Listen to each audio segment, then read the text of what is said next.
عمران خان نے سوابی پہنچ کر مشال خان کے اہل خانہ سے تعزیت کی۔ بعد میں میڈیا سے گفتگو میں انہوں نے متاثرہ خاندان کو انصاف فراہم کرنے کی یقین دہانی کرائی اور ان کا حوصلہ بڑھایا۔ عمران خان کا کہنا تھا کہ وہ غمزدہ خاندان کے ساتھ ہیں اور ان کا دکھ سمجھتے ہیں۔ مشال خان کی والدہ کا جو دکھ ہے میں سمجھتا ہوں کہ جس طرح جو انہوں نے جس ظالم طریقے سے جو کیا ہے،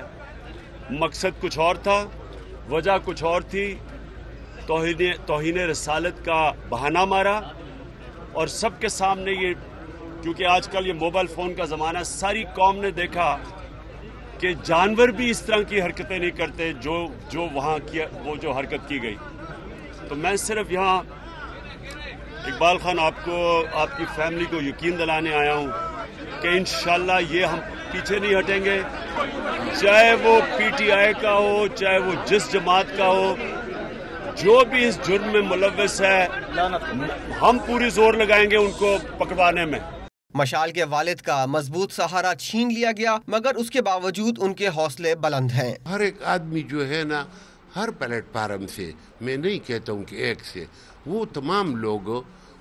لوگ یہی مطالبہ کر رہے ہیں کہ اس یونیورسٹی کا نام جو ہے نا، جس میں وہ شہید ہو گیا ہے، یہ شہید مشال خان کے نام پر اس کا رکھا جائے نام۔ اقبال خان کا جوان سال بیٹا منو مٹی تلے جا سویا، اس مٹی سے ان کی محبت دو چند ہو گئی، شاید اسی لیے کہتے ہیں بیٹے کے قتل کے باوجود گاؤں چھوڑ کر کہیں نہیں جائیں گے۔